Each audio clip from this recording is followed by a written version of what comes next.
नमस्कार, VIP news में आपका बहुत बहुत स्वागत है। मैं हूं शीरीन सिद्दीकी। बढ़ते हैं आज की खास और ताज़ा तरीन बुलेटिन की ओर। भारतीय जनता पार्टी के कुछ बड़े नेताओं ने पिछले दिनों छत्तीसगढ़ के मुख्यमंत्री भूपेश बघेल पर परिवारवाद का आरोप लगाया था। मामला भिलाई के एक निजी मेडिकल कॉलेज के अधिग्रहण का था। बीजेपी के इन नेताओं ने अपने आरोप के आधार पर एक समाचार पत्र की खबर बनाया। अब इस मामले में एक नया मोड़ आ गया है। मुख्यमंत्री बघेल के दामाद क्षितिज चंद्राकर ने इस मामले को कोर्ट में चुनौती दी है। साथ ही साथ उन्होंने अखबार में चीफ एडिटर, संवाददाता और केंद्रीय मंत्री पीयूष गोयल तथा सांसद राजवर्धन सिंह राठौर को भी नोटिस भेजा है। गौरतलब है कि 29 जुलाई को एक समाचार पत्र में छपी खबर को आधार बनाकर बीजेपी नेता और केंद्रीय मंत्री पीयूष गोयल तथा पार्टी के सांसद राजवर्धन सिंह राठौर ने छत्तीसगढ़ के मुख्यमंत्री भूपेश बघेल पर आरोपों की बौछार कर दी थी। हाथियों के उत्पात से होने वाले नुकसान से बचने के लिए अब छत्तीसगढ़ में वन विभाग एक नया प्रयोग करने जा रहा है। इस नए प्रयोग के तहत अब गांव के बाहर खुले में धान रखकर हाथियों को गांव में घुसने से रोकने की तैयारी विभाग कर रहा है। ये जानकारी वन मंत्री मोहम्मद अकबर ने राजधानी में प्रेस वार्ता कर पत्रकारों को दी। अब अलर्ट सिस्टम के जरिए जब संबंधित गांव में सूचित किया जाएगा कि हाथियों का दल इस ओर आ रहा है, तो ये जो 16 दल हैं इन्हीं क्षेत्रों में, पूरे राज्य में नहीं, इन्हीं क्षेत्रों में धान की व्यवस्था की गई है। राजधानी रायपुर में पिस्टल, कट्टा और जिंदा कारतूस के साथ 2 आरोपियों को खमतरई पुलिस ने आज गिरफ्तार किया है। गिरफ्तार आरोपी किसी घटना को अंजाम देने के इरादे से घूम रहे थे, लेकिन उसके पहले ही मुखबिर से मिली सूचना के बाद पुलिस की टीम ने इन्हें पकड़ लिया। गिरफ्तार किए गए दोनों आरोपी खमतरई इलाके के रहने वाले हैं। फिलहाल पुलिस ने आरोपियों के खिलाफ आर्म एक्ट के तहत कार्रवाई की है। एक तरफ जहां कोरोना के आंकड़े रायपुर शहर में बढ़ते जा रहे हैं, वहीं दूसरी ओर रायपुर जिले के कुछ वैक्सीनेशन सेंटरों में वैक्सीन की कमी के चलते वैक्सीनेशन का कार्य प्रभावित हो रहा है।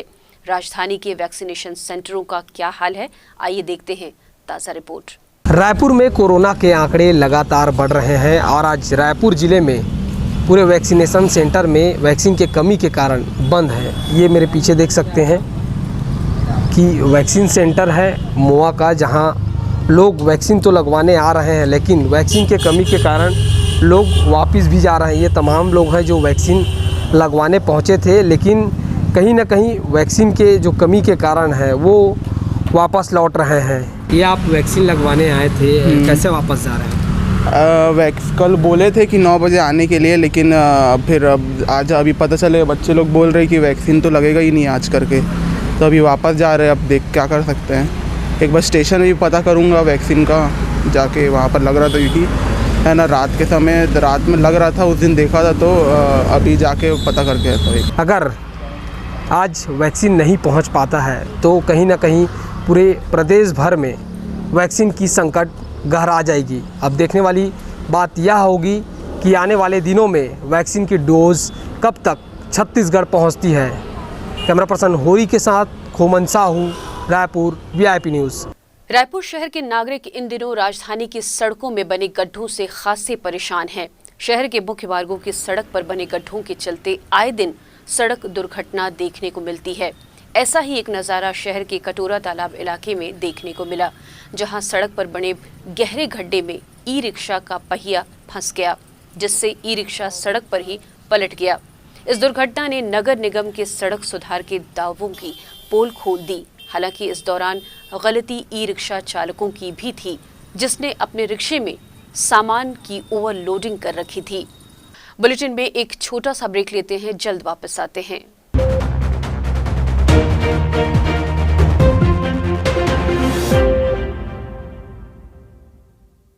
ये चैनल हमारे छत्तीसगढ़ के न केवल समस्याओं को ध्यानाकर्षित कराएंगे, बल्कि उस समाधान के लिए सार्थक पहल भी।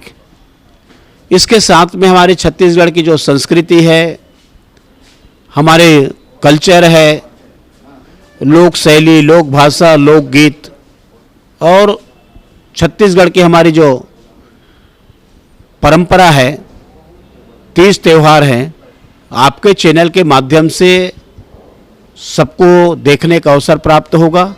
देखो, ये वीआईपी न्यूज़ जो है आज नया आवा थे, और कोई भी न्यूज़ हो न्यूज़ तोला मानथन हमन गांव के आम आदमी की जे बात रखा है, ये चैनल उसी प्रकार के ये प्रदेश के देश के एक नंबर चैनल बनाए, ऐसे वीआईपी चैनल पर मोर शुभकामना है। वीआईपी चैनल के शुभारंभ पर मैं वीआईपी चैनल के समस्त टीम को बधाई और शुभकामनाएं देता हूं और यह उम्मीद करता हूं कि जिस प्रकार से समाचार जनता तक पहुंचना चाहिए और जनता की आवाज़ बनना चाहिए, उस कर्तव्य का निर्वहन वीआईपी चैनल और इसकी टीम करेगी।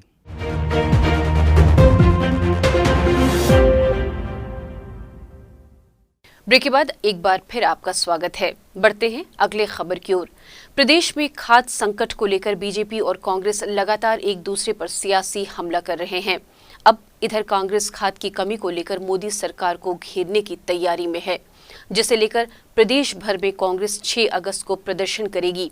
इस प्रदर्शन कार्यक्रम में कांग्रेस के सभी आला नेताओं और जनप्रतिनिधियों से लेकर कार्यकर्ताओं की भागीदारी भी सुनिश्चित की जाएगी। आंदोलन के दौरान कांग्रेस खाद्य की आपूर्ति में मोदी सरकार के भेदभाव को आंकड़े के साथ पेश करेगी। साथ ही किसानों को तत्काल राहत पहुंचाने और राज्य को भरपूर खाद्य उपलब्ध कराए जाने को लेकर पीएम मोदी के नाम पत्र भी लिखा जाएगा। छत्तीसगढ़ सरकार ने केंद्र से 11.75 लाख टन रासायनिक खाद की मांग की।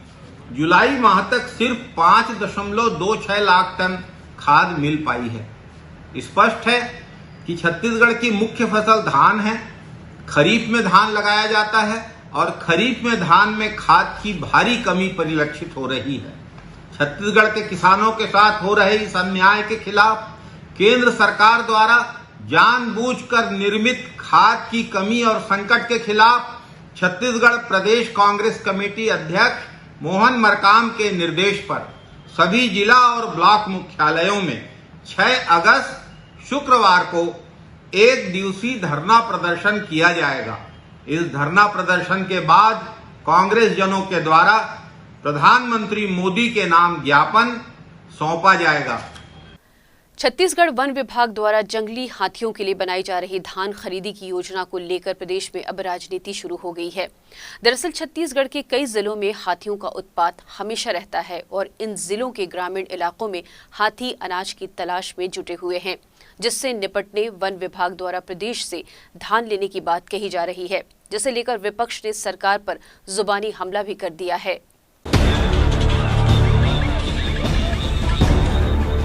हाथियों के आहार के लिए किए जा रहे धान की खरीदी को लेकर विपक्ष ने सरकार पर तीखा प्रहार शुरू कर दिया है। पूर्व मुख्यमंत्री डॉक्टर रमन सिंह ने चुटकी लेते हुए कहा है कि ये समझ से परे है कि खरीदा जा रहा धान हाथियों को खिलाएगा कौन।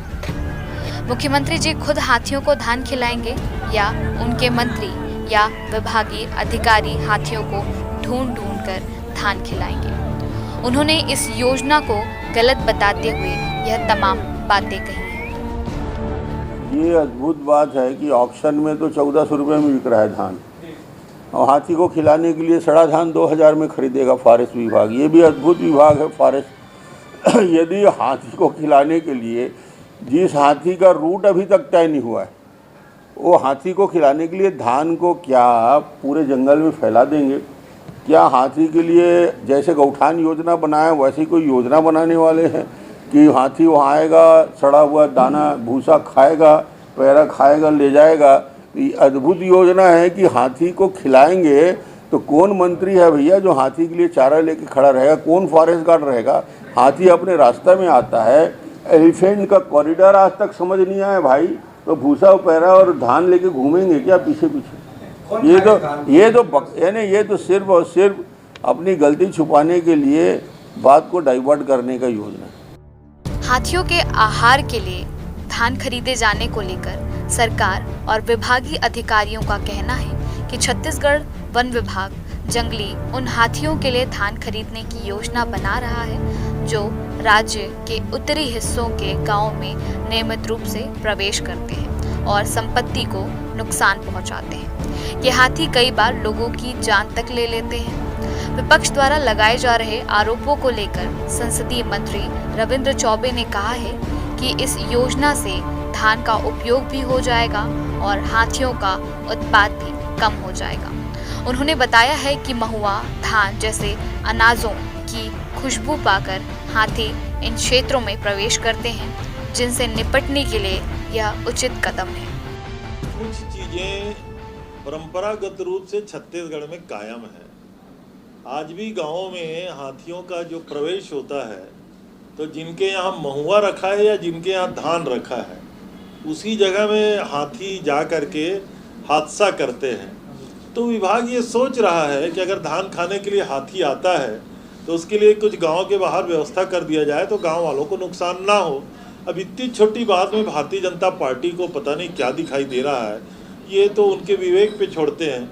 लेकिन ये हाथी मानव द्वंद्व को रोकने की दिशा में वन विभाग का एक पहल मात्र है, इसमें और कोई बड़ी बात नहीं है। बड़ा सवाल धान की खरीदी को लेकर भी है। एक तरफ किसानों को अपना धान 1400 रुपए में बेचना पड़ रहा है, वहीं सड़े हुए धान को वन विभाग 2095 रुपए में क्यों खरीद रहा है।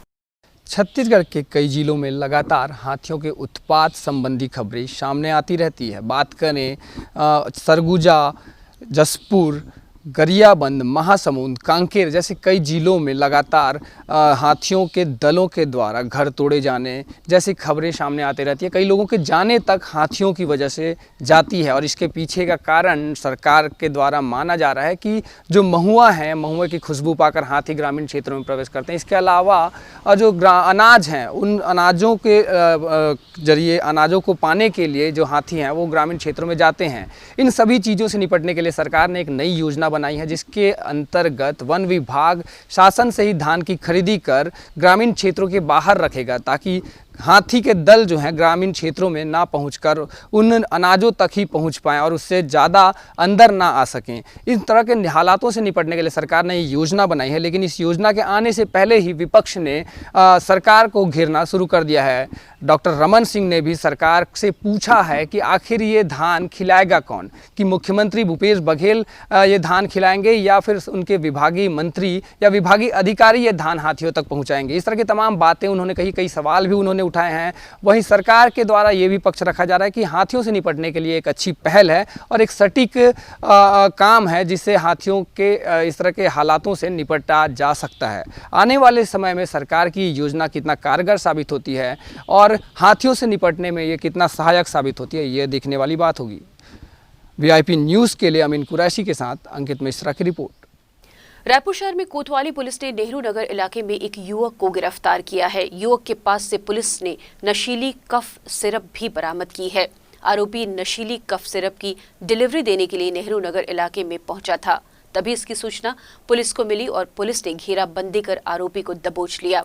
कोतवाली पुलिस ने पूरे मामले का खुलासा करते हुए बताया कि आरोपी नवीन नायक करीब 75 बोतल कफ सिरप की डिलीवरी देने के लिए गया था। इसी दौरान मुखबिर से मिली सूचना के बाद उसे पकड़ा गया। पूछताछ में आरोपी ने यह भी बताया कि वह पहले भी नशीली कफ सिरप इलाके में सप्लाई कर चुका है। फिलहाल पुलिस ने आरोपी के खिलाफ NDPS एक्ट के तहत मामला दर्ज कर आगे की कार्रवाई कर रही है।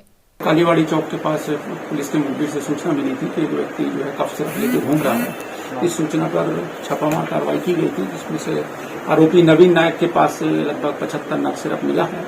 इससे पूछताछ की जा रही है, अपराध पंजीबद्ध किया गया है। आरोपी के विरुद्ध जो है जांच की जा रही है, उसे रिमांड पर भेजा गया। ये उड़ीसा से लाना बता रहा है। इस संबंध में और अभी हम लोग जांच कर रहे हैं। ये खुद ही बेच रहा था। इसके पास करीबन 3200 रुपए बिक्री का रकम भी मिला है और ये कीमती लगभग 10,000 रुपए की है। बढ़ते हैं एक दिलचस्प और बेहद मोटिवेशनल खबर की ओर। भारतीय सेना में रहते हुए देश की सेवा कर चुके राजधानी रायपुर शहर में रहने वाले पूर्व सैनिक पन्ना लाल सिन्हा अब प्रदेश के बच्चों में देशभक्ति का जज्बा जगा रहे हैं। पूर्व सैनिक रोजाना सुबह युवाओं को डिफेंस की निःशुल्क ट्रेनिंग देकर देश की सेवा करने के लिए तैयार कर रहे हैं। देखिए हमारी ये खास रिपोर्ट। गिरते हैं शहसवार ही मैदानी जंग में, वो तिफल क्या गिरे जो घुटनों के बल चले। बेशक ये शेर उन जवानों को समर्पित है जो सिर्फ बॉर्डर पर ही नहीं बल्कि हर जगह तैनात और मौजूद रहते हैं। इस बात को साबित कर दिखाया है पूर्व सैनिक पन्ना लाल सिन्हा ने। पिछले 8 साल से हर दिन सुबह रायपुर के कमल विहार सेक्टर 13 में युवाओं को आर्मी और पुलिस बनने के गुर सिखाते नजर आ रहे हैं। बच्चे भी उनसे प्रशिक्षण लेकर काफी खुश हैं। आपको हम ये बता दें कि 1999 के कारगिल युद्ध में शामिल होने के बाद पन्नालाल सिन्हा 2005 में रिटायर हो गए थे। रिटायर होने के बाद वह लगातार युवाओं को प्रशिक्षण देने का काम कर रहे हैं। प्रशिक्षण प्राप्त कर रहे युवा रुपेश साहू बताते हैं कि हर दिन सुबह प्रशिक्षण होता है। वह काफी खुश है। डूमर तराई की रहने वाली तेजस्विनी धीरव बताती है, निःशुल्क ट्रेनिंग लेकर वो काफी खुश है और पुलिस बनकर देश की सेवा करना चाहती है। बहुत अच्छा है यहाँ का। जो हमारे सर हैं वो भारतीय पूर्व सैनिक हैं, जो हमने फ्री में निःशुल्क ट्रेनिंग देते हैं सभी को। अच्छा लगता है ट्रेनिंग? Yes sir. जो सर हैं हमें हमेशा मतलब फ्री में ही सिखाते हैं, जो देशभक्ति के लिए सिखाते हैं ताकि देश के प्रति प्रेम जागरूक हो सबके लिए, और हमें फिज़िकल फिटनेस कराते हैं ताकि आगे चल के अगर हम पुलिस में जाना चाहे या फौज में जाना चाहे तो आगे हमें कोई प्रॉब्लम ना हो। पन्नालाल सिन्हा बताते हैं कि वह लगातार 7-8 साल से युवाओं को प्रशिक्षण दे रहे हैं। सुबह 5:30 बजे से बच्चों को अलग अलग तरीके से व्यायाम, कसरत और योगा करवाते हैं ताकि बच्चे फिट रह सके। प्रशिक्षण प्राप्त युवा पुलिस और आर्मी में अपनी सेवाएं दे रहे हैं। वह चाहते हैं इसी तरीके से युवाओं को प्रशिक्षण देकर देश की रक्षा में अपनी पूरी भागीदारी निभाएंगे।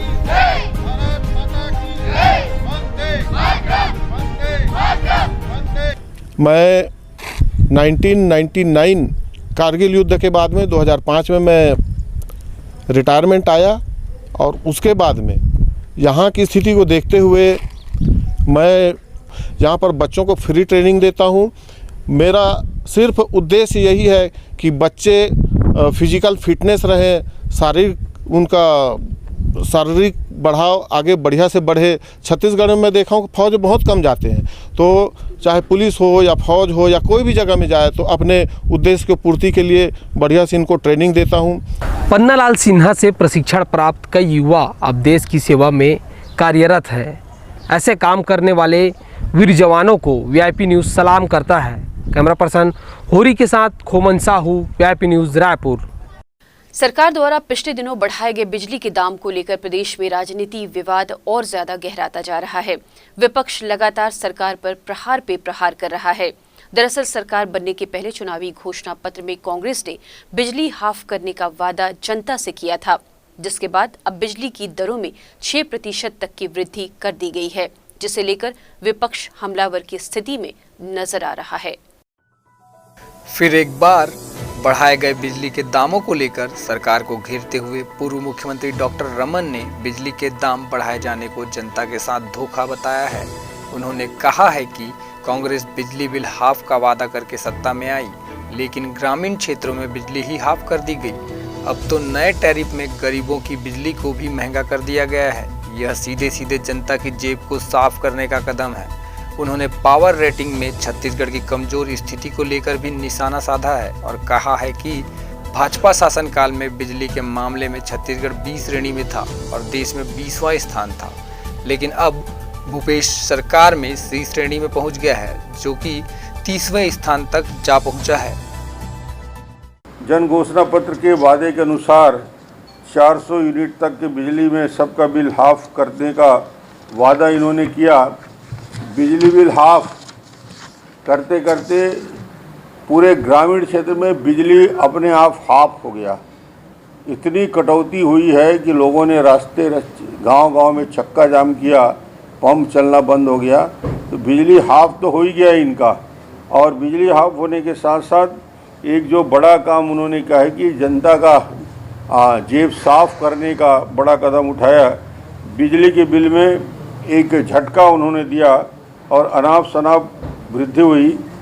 2021 और 22 में औसतन 6.41 निर्धारित किया है, 6.41 रुपीज़, जो पिछले वर्ष के 5.93 5.93 यूनिट जो रेट था उसमें 48 यानी 48 पैसा प्रति यूनिट ज़्यादा है।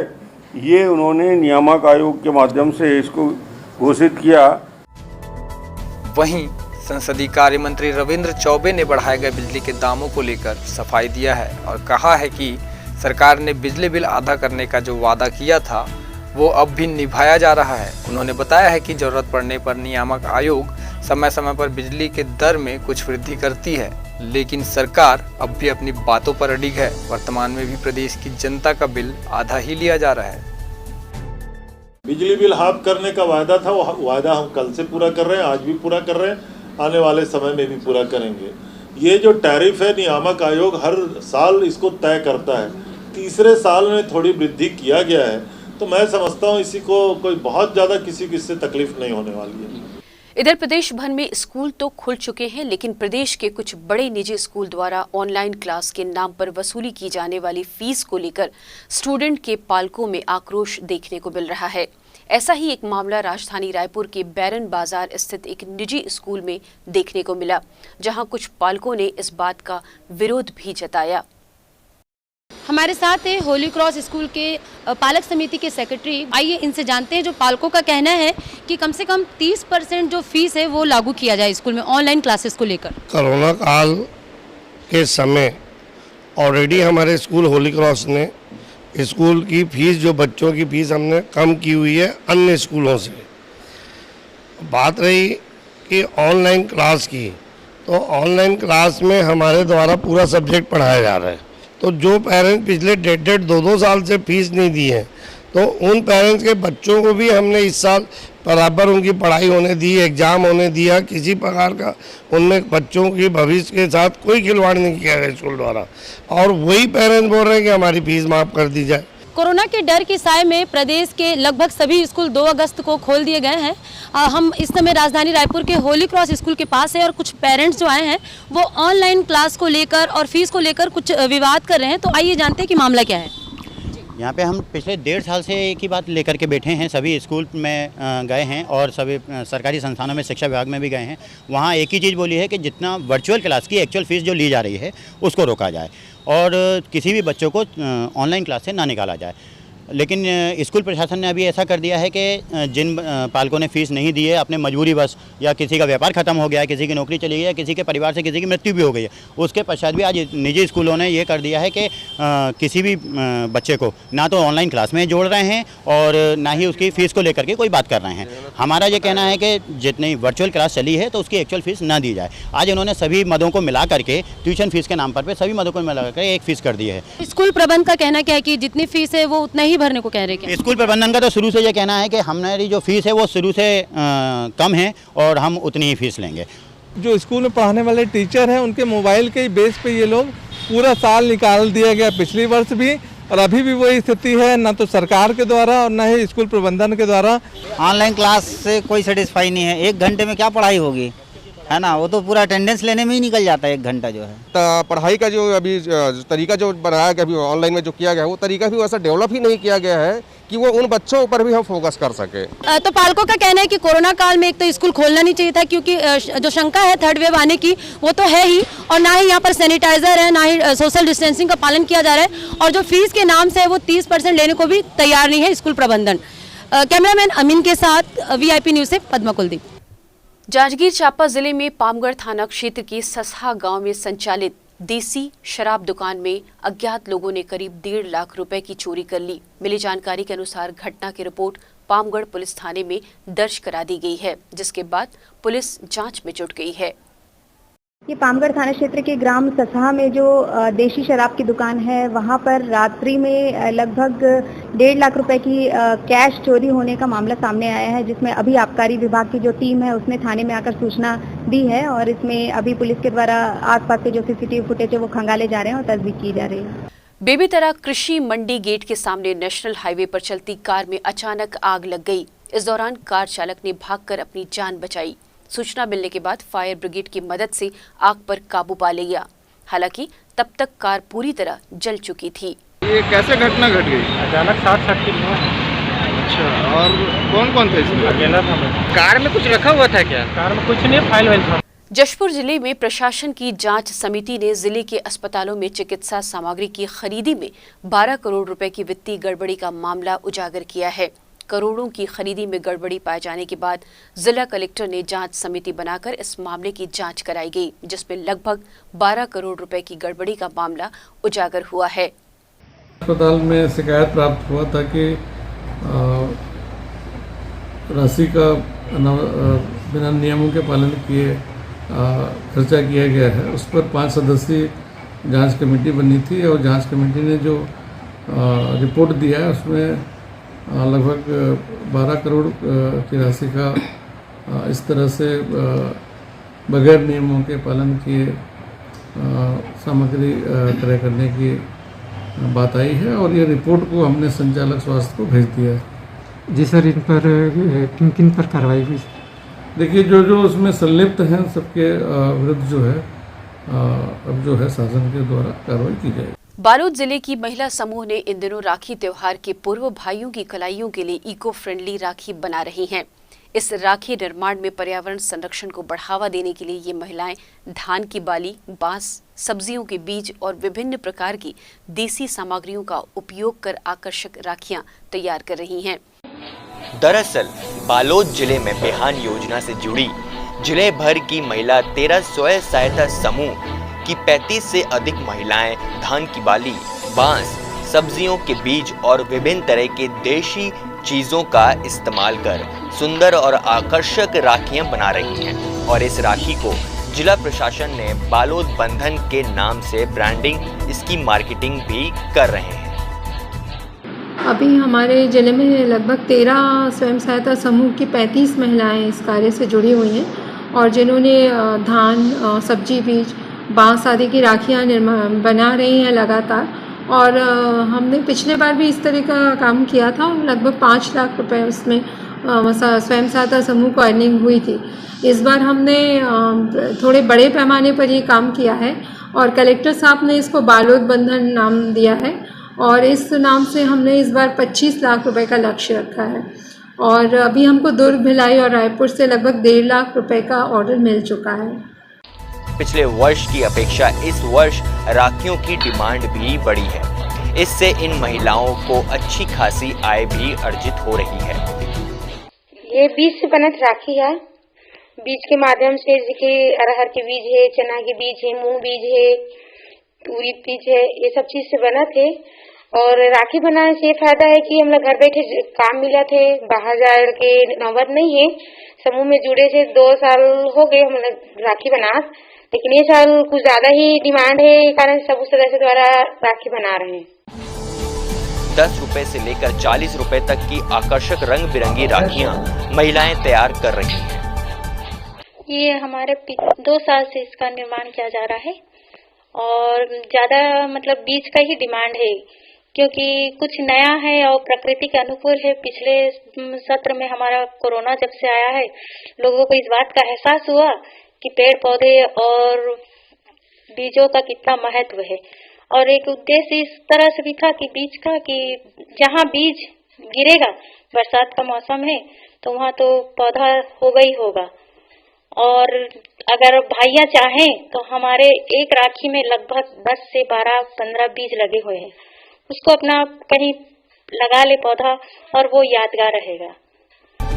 जिसकी सजावट को देख लोग काफी खुश हैं और उसकी मांग भी बढ़ने लगी है। बालोद जिले के अलावा अन्य जिले धमतरी, दुर्ग, रायपुर जैसे बड़े जिलों के व्यापारी इन राखियों की मांग कर रहे हैं। हाँ, रोजगार के हिसाब से फायदा हुआ क्योंकि हमारा राखी पीछे 10 से 12 रुपये हमको मिलना ही मिलना है, तो ये एक साइड काम हो जाता है अपना कि हमको जब भी समय मिला राखी बन गया। और कोरोना काल में क्या है, घर बाहर जाना नहीं पड़ रहा है, घर में रहते हुए हम लोग इसको बना लेते हैं।